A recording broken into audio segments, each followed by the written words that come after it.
Hello guys, मेरा नाम है राज शर्मा और स्वागत करता हूं आपका एनसीईआरटी पिच में। तो आज के वीडियो में हम लोग बात करने वाले हैं कक्षा 11 के पार्ट नंबर 3 की, जिसका नाम चुनाव और प्रतिनिधि है। तो इस वीडियो में हम लोग जानेंगे कि चुनाव किस प्रकार होते हैं, चुनाव क्या होते हैं, चुनाव के जरिए लोकतांत्रिक व्यवस्था को कैसे बल मिलता है, प्रतिनिधि क्या होता है, प्रतिनिधि को चुनने की प्रक्रिया कौन सी होती है और कौन कौन सी प्रक्रियाएं जो हमारे संविधान में लिखी हुई हैं। तो ये सारी चीज़ें आज हम लोग इस वीडियो में जानने की कोशिश करेंगे। उससे पहले अगर आपको इस वीडियो का PDF चाहिए तो क्या करना है, डिस्क्रिप्शन बॉक्स में एक लिंक दिया गया है, वहां पर जाकर आप PDF को डाउनलोड कर सकते हैं। अब बात करते हैं चुनाव की। तो लोकतांत्रिक व्यवस्था में जनता जिस विधि द्वारा अपने प्रतिनिधि को चुनने का काम करती या निर्वाचन करने का काम करती है, उसी को हम लोग चुनाव कहते हैं। ठीक है, जनता जिस प्रकार अपने प्रतिनिधि को चुनती है, जिस विधि द्वारा अपने प्रतिनिधि को चुनती है, उसी को हम लोग चुनाव कहते हैं। अब बात करते हैं प्रतिनिधि क्या होता है, जिसको जनता चुनती है। ठीक है, तो प्रतिनिधि वो व्यक्ति होता है जिसको जनता, लोकतांत्रिक व्यवस्था में जनता जिस व्यक्ति का चुनाव करके सरकार में अथवा संसद या विधानसभा में भेजती है, उस व्यक्ति को हम लोग प्रतिनिधि कहते हैं। जो हमारे द्वारा चुना जाता है और वो आगे जाकर संसद या विधानसभा में बैठता है और हमारे लिए काम करता है, उसी को हम लोग प्रतिनिधि कहते हैं। अब हम लोग जाने प्रत्यक्ष लोकतंत्र के बारे में। तो प्रत्यक्ष लोकतंत्र वो लोकतांत्रिक व्यवस्था होती है जिसमें सभी लोग मिलकर डिसीजन लेने का काम करते हैं। जैसे कि स्विट्जरलैंड में देखने को मिलता है, जहाँ पे जनसंख्या काफ़ी कम है। वहाँ पर अगर ये देश है, वहाँ पे अगर कोई रोड बननी है तो वहाँ पे सभी लोग मिलकर डिसीजन लेंगे कि यहाँ पे रोड बनेगी कि नहीं बनेगी। ठीक है, अगर लोग मना कर देते हैं तो यहाँ पे रोड नहीं बनेगी, अगर लोग हामी भर देते हैं तो यहाँ पे रोड बनेगी। तो इसको हम लोग कहेंगे प्रत्यक्ष लोकतंत्र। वहीं अप्रत्यक्ष लोकतंत्र की बात करें तो यहाँ जनता अपने प्रतिनिधि को चुनती है जो हमारे लिए काम करता है। जैसे कि हमारे देश में अगर कोई रोड बननी है तो हमसे नहीं पूछा जाता है कि यहाँ पे रोड बनेगी कि नहीं बनेगी। वहाँ पे संसद में बैठे जो हमारे प्रतिनिधि हैं उनसे पूछा जाएगा, अगर वो सब सहमति देते हैं उस रोड पे तो वहां पर रोड बनेगी। ठीक है, ये एक एग्जाम्पल था। तो इसको हम लोग कहेंगे अप्रत्यक्ष लोकतंत्र, जिसमें जनता के प्रतिनिधि द्वारा डिसीजन लेने का काम किया जाता है। चुनाव की और लोकतांत्रिक व्यवस्था के बारे में जाने तो चुनाव और लोकतंत्र एक सिक्के के दो पहलू। बिना लोकतंत्र के चुनाव अधूरे हैं, चुनाव नहीं हो सकते, और बिना चुनाव के लोकतंत्र अधूरा है। भारत में चुनाव के इतिहास के बारे में बात करें तो पहला जो भारतीय चुनाव हुआ था वो सन 1951 से 52 के बीच में करवाया गया था। ये इंपॉर्टेंट है एग्जाम के पॉइंट ऑफ व्यू से। ठीक है, वहीं दूसरा चुनाव 1957 में देखने को मिलता है। ठीक है, दूसरा चुनाव इतना इंपॉर्टेंट नहीं, पर पहला चुनाव पूछा जाता है। भारत में चुनाव की व्यवस्था के बारे में बात करें तो भारतीय संविधान में चुनाव के लिए कुछ मूलभूत नियम लिखे गए और उसी के तहत हमारे भारतीय चुनाव करवाए जाते हैं। ठीक है, हमारे संविधान में कुछ नियम लिखे गए हैं, उसी के तहत जो चुनाव की व्यवस्था उसको करवाया जाता है। चुनाव व्यवस्था के लिए चुनाव आयोग का गठन किया गया और उस चुनाव आयोग ने कुछ कार्य प्रणाली अपनी बनाई, जैसे कि कौन चुनाव लड़ सकता है, कौन मत दे सकता है, कौन चुनाव की देखरेख करेगा, मतगणना कैसे होगी आदि जैसे जो नियम है वो हमारा चुनाव आयोग बनाने का काम करता है। अब हम लोग बात करते हैं थोड़ी और चुनाव आयोग के बारे में। तो भारत में स्वतंत्र एवं निष्पक्ष चुनाव कराने के लिए 3 सदस्यीय चुनाव आयोग का गठन कराया गया, जिसमें कि एक मुख्य चुनाव आयुक्त तथा 2 अन्य चुनाव आयुक्त शामिल थे। मुख्य चुनाव आयुक्त की नियुक्ति कौन करता है, तो भारत के राष्ट्रपति जी जो हैं वो मुख्य चुनाव आयुक्त की नियुक्ति करते हैं। वहीं देश के प्रथम जो मुख्य चुनाव आयुक्त बने थे वो कौन थे, वो सुकुमार सेन थे। ये इंपॉर्टेंट है एग्जाम के पॉइंट ऑफ व्यू से। मुख्य चुनाव आयुक्त का कार्यकाल 6 वर्ष या 65 साल से पहले जो हो, मतलब कि मुख्य चुनाव आयुक्त जो चुना जाएगा या तो वो 65 साल का अगर हो जाए तो रिटायर्ड हो जाएगा, या 6 साल का कार्यकाल करके अपना रिटायर्ड हो जाएगा। वर्तमान में जो मुख्य चुनाव आयुक्त हैं उनकी बात करें तो सुनील अरोड़ा जी हमारे वर्तमान में मुख्य चुनाव आयुक्त हैं। सर्वाधिक वोट से जीत की प्रणाली के बारे में बात करें तो इस प्रणाली के तहत जो व्यक्ति है, जो प्रतिनिधि है, अगर वो अपने कॉम्पिटेंट से अगर एक भी वोट ज़्यादा लाता है तो वो जीता माना जाएगा। ये जो व्यवस्था ही हमारे भारत देश ने अपनाई हुई। ठीक है, आपने सुना भी होगा कि फला फला व्यक्ति एक वोट से हार गया या एक वोट से जीत गया, तो इसको हम लोग कहेंगे सर्वाधिक वोट की जीत की प्रणाली। लोकसभा एवं विधानसभा सदस्य बनने के लिए संविधान में तय की गई कुछ योग्यताएं, जैसे कि भारत का नागरिक होना चाहिए जो व्यक्ति लोकसभा या विधानसभा का सदस्य बनना चाहता है। 25 साल उसकी आयु होनी चाहिए, 25 साल या 25 साल से ज़्यादा। किसी भी लाभ के पद को उसने नहीं अपनाया होना चाहिए। पागल या दिवालिया नहीं होना चाहिए। आपराधिक प्रवृत्ति का नहीं होना चाहिए। ये कुछ लोकतांत्रिक व्यवस्था या कुछ योग्यताएं जो हमारे संविधान ने बता रखी। बात करें लोकतंत्र और चुनाव के महत्व के बारे में तो लोकतंत्र व चुनाव एक सिक्के के दो पहलू। आज विश्व में 100 से अधिक देशों ने लोकतांत्रिक व्यवस्था को अपना रखा है।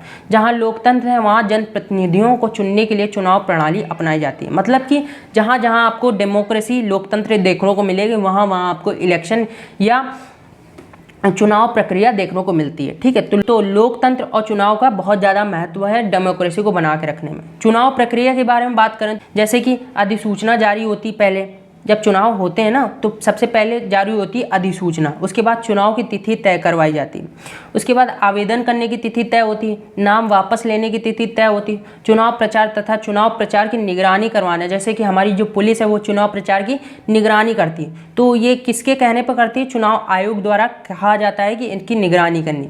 तय तिथि पर चुनाव स्वतंत्र एवं निष्पक्ष रूप से हो रहे हैं या नहीं हो रहे हैं, इसकी निगरानी करना हमारा चुनाव आयोग का काम है। मतगणना करवाना तथा चुनाव का परिणाम घोषित करना जैसे जो प्रक्रिया है वो हमारा चुनाव आयोग देखने का काम करता है। समानुपाती प्रतिनिधित्व प्रणाली के बारे में बात करें तो इस प्रणाली में जो देश है उसको इक्वल कॉन्स्टिट्यूएंसी में बांटा जाता है। मान लीजिए ए देश है, इसको इक्वल भागों में बांटा जाएगा, जैसे कि 4 पार्टियां हैं एक देश में, जैसे कि ये पार्टी ए है, ये पार्टी बी है, ये पार्टी सी है, ये पार्टी डी है। तो इन सभी जो पार्टीज़ हैं इनको इक्वल सीटें बांटी जाएंगी। ठीक है, और यही जो इक्वल सीटें बांटी जाएंगी इन्हीं पे ये लोग चुनाव लड़ेंगे। मतलब कि जैसे ये ए को हिस्सा मिला है तो इसी में ए लड़ सकता है। ठीक है, ये नहीं कि ए बी वाले हिस्से में लड़े, ऐसा नहीं हो। इसको हम लोग कहेंगे समानुपाती प्रतिनिधित्व प्रणाली। इसके भी 2 प्रकार होते हैं, जैसे कि जो पहला प्रकार है उसको इजराइल व नीदरलैंड जैसे जो देश हैं उन्होंने अपना रखा है। वहीं दूसरा प्रकार है उसको अर्जेंटीना व पुर्तगाल जैसे देशों ने अपना रखा है। भारत में सर्वाधिक वोट से जीत की प्रणाली को ही क्यों अपनाया? ठीक है, तो पहली बात ये प्रणाली जो है ये सरल है। ठीक है, उन मतदाताओं के लिए जिन्हें राजनीति एवं चुनाव का ज्ञान नहीं। हमारा देश जब आज़ाद हुआ था तो लोग उतने ज़्यादा पढ़े लिखे नहीं थे, और आज भी देखने को मिलता है कि लोग बिना जाने समझे वोट दे देते हैं, तो उनको इतना ज़्यादा ज्ञान नहीं होता। इसीलिए हम लोगों ने ये प्रणाली को अपना रखा। चुनाव के समय मतदाता के पास स्पष्ट विकल्प होना चाहिए, इसलिए ये प्रणाली सरल है। देश में मतदाताओं को दल की जगह उम्मीदवार के चुनाव का अवसर मिलता है, जिससे वह व्यक्तिगत रूप से जानता है। ठीक है, मतलब पार्टी की जगह मतदाता जो है, जैसे कि हम आप जो जितने भी लोग हैं जो वोट देते हैं, तो उनको ये व्यक्तिगत रूप से पता होता है कि हम किसको वोट दे रहे हैं और क्यों वोट दे रहे हैं। ये इसलिए जो प्रणाली है काफ़ी अच्छी है। निर्वाचन क्षेत्रों का आरक्षण। अब आरक्षण के बारे में बात करें तो हमारे देश में कई ऐसे भी एरिया हैं जहाँ पे निर्वाचन क्षेत्रों को आरक्षण दिया गया, जैसे कि कई सारे ट्राइबल एरिया हमारे देश में, तो इनको आरक्षण देना जरूरी है, क्योंकि इनके बीच से जब लोग आते हैं ना चुन के, जब उनको आरक्षण मिलता है और वो लोग चुन के आते हैं हमारी संसद एवं विधानसभा में, तो उनके लिए काम करते हैं, उनकी भी बातें हमें पता चलती है कि इनके लिए क्या क्या समस्याएं हमारे देशों में, और उन्हीं समस्याओं पर पॉलिसी मेकिंग का काम किया जाता है। तो ये काफ़ी इंपॉर्टेंट हो जाता है, हमारे संविधान ने इन पर ध्यान दिया।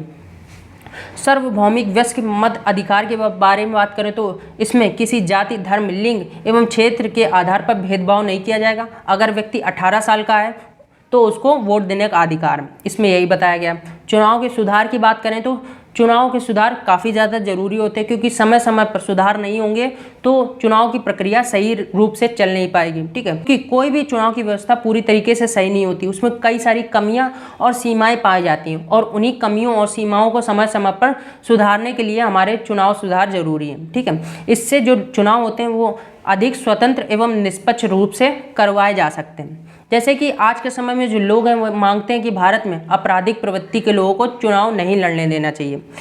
चुनाव प्रणाली की विशेषता के बारे में बात करें तो ये सरल है, इसमें प्रतिनिधि जनता के प्रति जवाबदेही होता है। मतलब हम जिसको चुनते हैं अगर वो कोई गलत काम करता है तो हमको जवाब देगा कि उसने ये क्यों किया। मतदाता एवं प्रतिनिधि का प्रत्यक्ष संपर्क रहता है, मतलब कि मतदाता ये जानता है कि हम किसको वोट दे रहे हैं और क्यों वोट दे रहे हैं, आगे चल के हमारे लिए काम करेगा या नहीं करेगा। यह प्रणाली क्षेत्रीय प्रतिनिधित्व लोकतांत्रिक सिद्धांत पर आधारित है, मतलब कि क्षेत्रीय जो लोग हैं वो अपने क्षेत्र के लोग को चुनेंगे और वही उनके लिए काम करेगा। इससे जो राष्ट्रीय एकता है उसमें बल मिलता है, इसमें खर्च कम आता है। ये कुछ ऐसी विशेषताएं जो हमारे देश ने अपना रखी।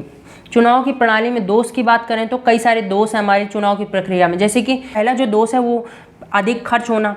ठीक है, वोटों को खरीदा जाना, झूठा प्रचार करना, सांप्रदायिक हिंसा को भड़काने का काम करना, धर्म जाति के नाम पर वोट मांगना। ठीक है, किसी धर्म या जाति के नाम पर वोट मांगना, अपराधियों का प्रवेश होना। ठीक है, कई सारे अपराधी ऐसे भी होंगे जो आप जानते होंगे कि वो चुनाव में लड़ते हैं और जीत जाते हैं और फिर उन्हीं जो अपराधी हैं उनको बल भी मिल जाता है। तो ये कई सारे दोष है जो हमारे देश में देखने को मिलते हैं, पर इनको हम लोग समय समय पर सुधारने की कोशिश करते रहते हैं।